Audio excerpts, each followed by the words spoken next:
Hello বন্ধুরা, তো দেখো এখন আমি এটা হচ্ছে এনজিপিতে দাঁড়িয়ে আছি। মোটামুটি সকাল 10টা মতো বাজে। তো এখান থেকেই হচ্ছে আমাদের ট্রেন ছিল, টয় ট্রেনে করে এই জার্নিটা ছিল।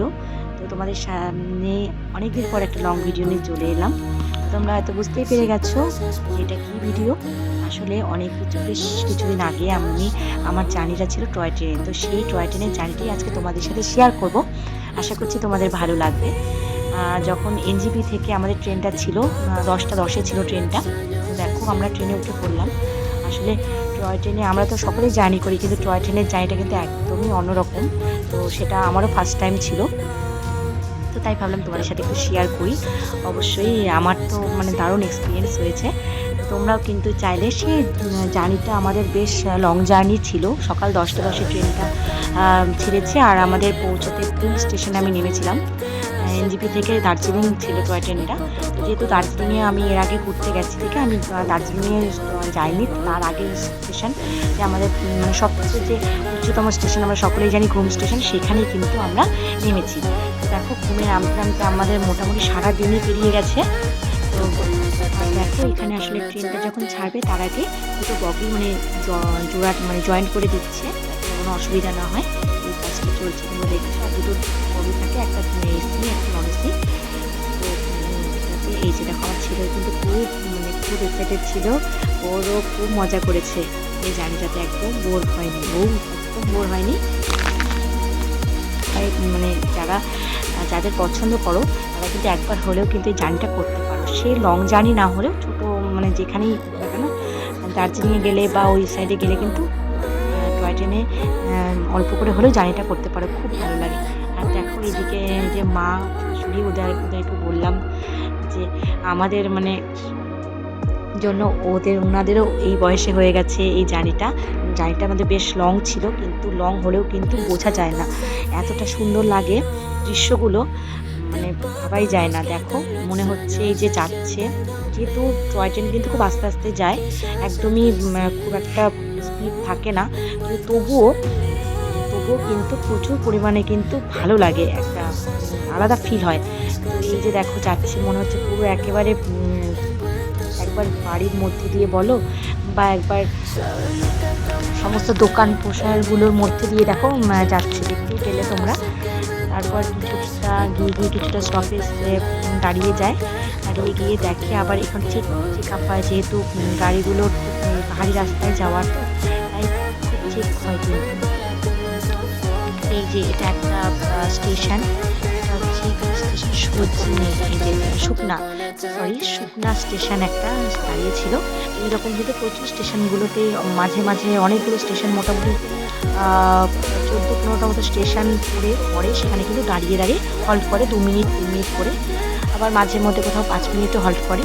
এইরকমভাবে কিন্তু টয় ট্রেনগুলো যায়। আর দেখো আমরা সবাই বসেছিলাম, বিভৎস লাগছে ভিউগুলো দেখতে, তোমরা তো বুঝতেই পারছো। জানি না কতটুকু বোঝাতে পারছি তোমাদের, কিন্তু সত্যি বলছি খুব সুন্দর একটা জার্নি, জীবনে ফার্স্ট টাইম করলাম। আর আগেই বললাম জার্নিটা বেশ লং ছিল, তো পুরো সারাদিনের নামেই ছিল।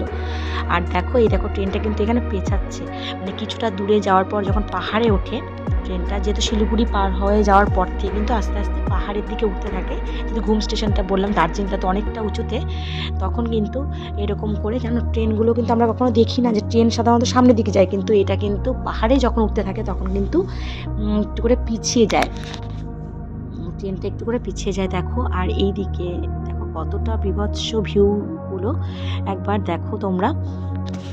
আর জানো তো আমরা তো কিছুদিন আগে গেছিলাম, খুবই ঠান্ডা, কিন্তু এতটা সুন্দর ছিল ওয়েদার, কি বলবো, গরম লেগে গেছিলো পুরো।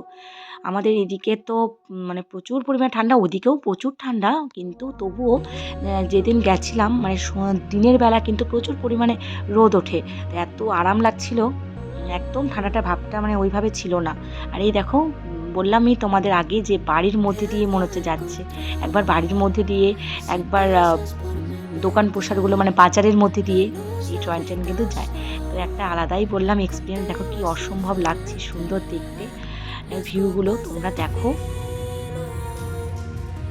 তো যেহেতু এই ভিডিওটা আমার অনেকটা লং হয়ে যাচ্ছে, তো তো আসলেই পুরো ট্রেনের জার্নিটাই তোমাদের সাথে শেয়ার করছি। ভিউগুলো কীরকম লাগছে একটু জানাবে দেখে। তো দেখো এটা কিন্তু টয় ট্রেন থেকে সম্পূর্ণ ভিউটা অসম্ভব সুন্দর ভিউ, সত্যি একটা আলাদা এক্সপিরিয়েন্স, আবারও বলছি। আর এই দেখো পাহাড়ি রাস্তা এইভাবে একটু করে মানে হর্ন বাজিয়ে যে যাচ্ছে, একটা আলাদাই মজা। এই দেখো আর দেখতেই পাচ্ছ কি সুন্দর ওয়েদারটা, পুরো রোদ উঠে গেছে চারিদিকে। আমরা তো সকলেই পাহাড়ে যাই ঘুরতে, কিন্তু পাহাড়ে গেলে টয় ট্রেনে করে যাওয়ার যে একটা আলাদা এক্সপিরিয়েন্স মজা, সেটা কিন্তু মানে একমাত্র গেলেই সেটা ফিল করা যায়। আর এইদিকে দেখো কত লোক দেখছে টয় ট্রেনে করে যাওয়ার সময়, সবাই ফটো ভিডিও করছে আর কি। ওদিকে এটা আমরা হল্ট করেছিলাম একটা স্টেশনে, এখানে বেশ 10 মিনিটের মতো দাঁড়িয়েছিল, কারণ এখানে খাওয়া দাওয়া সেরে নিতে বলেছিল। তো তার জন্যই আমরা এখানে স্টেশনে নামলাম, নেমে পড়েছি, নেমে একটু ফটো ভিডিও করলাম। এরকম পাশে আরেকটা টয় ট্রেন দাঁড়িয়ে আছে, এটা কিন্তু দার্জিলিং থেকে ফিরছে আর কি। আর আমরা যে দার্জিলিংয়ের ওদিকে যাচ্ছি আর ওটা ফিরছিল। তো মাঝ রাস্তায় যে এরকম দুটো টয় ট্রেন দাঁড়িয়ে আছে, আর চারিদিকের ভিউটা এত সুন্দর ছিল কি বলবো। তো এই দেখো আমরাও আবার খাওয়া দাওয়া সেরে নিলাম। তো যেহেতু খাওয়ার জন্য ওখানে দাঁড় করিয়েছে, 10 মিনিট হল্ট করেছিল, তারপর খাওয়া দাওয়া সেরে আবার বসে থাকতে হবে। আর সত্যি বলতে কি, বসে থাকলে হয়তো অনেকক্ষণ ধরে বোর লাগছে একটা, যে সারাদিনের নামে এই আস্তে আস্তে যাচ্ছে ট্রেনটা, এটা মনে হচ্ছে, কিন্তু একেবারেই না। আমার তো একেবারেই হয়নি, এত সুন্দর মানে ভিউগুলো দেখতে দেখতে এত সুন্দর ভাবে দিনটা কেটে গেল, একটা আলাদাই রকম এক্সপিরিয়েন্স হলো। আর সত্যি খুবই ভালো মানে লেগেছে আমার। তো এই দেখো এটাও চলে এসছে, এটা মনে হয় এটা প্রায় চলেই এসছে, এই স্টেশনে দাঁড়াবে এখানে। এটা সম্ভবত কার্শিয়াং চলে এসছে, এটা কার্শিয়াং স্টেশন। তো ওখানেও অনেকক্ষণ দাঁড়িয়েছিল। তো আমি যেহেতু আমার অনেক বড় হয়ে যাচ্ছে ভিডিওটি দেখে, আমি সম্পূর্ণ ওইভাবে স্টেশনে দাঁড়ানোগুলো তোমাদের সাথে করতে পারিনি, মাঝে 2-3টে স্টেশনে দাঁড়ানোগুলো শেয়ার করলাম। তো এই দেখো এখানে আবার খাওয়া দাওয়ার ব্যবস্থাও ছিল, তো এখানে খেলো, ছেলে একটু খেয়ে নিল। এই ছিল বন্ধুরা ভিডিওটি, কেমন লাগলো অবশ্যই কিন্তু কমেন্ট করতে ভুলবে না। আবার একটু অন্য ভিডিও দিয়ে তোমাদের সাথে দেখা হচ্ছে। আজকের মতো এইটুকুই, ভালো থেকো, সুস্থ থেকো সবাই। তারপর তো নেমে পড়েছিলাম